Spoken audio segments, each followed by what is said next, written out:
সুপ্রভাত বন্ধুরা, আমি পলাশ আর আমার চ্যানেল ডায়মন্ড পিজিয়ন ওয়ার্ল্ড থেকে আপনাদেরকে স্বাগত। অনেক দিন পর আপনাদের জন্য একটি ভিডিও নিয়ে এসেছি। এটি একটি রেসিং ফিমেল বেবি।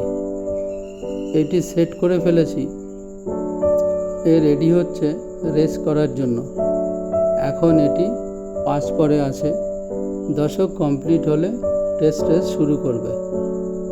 এটি একটি লং ডিস্টেন্স ব্লাড লাইনের টেস্ট রেসে দেখা যাক কি হয়। এর মা ও বাবা ভালো রেজাল্ট করেছে আমার কাছে।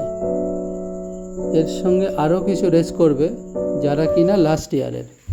ইচ্ছা আছে এই বছরই 500 কিলোমিটার রেস করানোর। আশা করছি এও ভালো রেজাল্ট করবে। এর মা ও বাবাকে নিয়ে একটি ভিডিও করব আপনাদের দেখানোর জন্য। তাছাড়া আমার কাছে আরও রেসার আছে, তাদেরকে পরে ভিডিওতে দেখানো যাবে। ভিডিওটি আজ এখানে শেষ করছি, পরে আবার দেখা হবে নতুন ভিডিওতে। নমস্কার।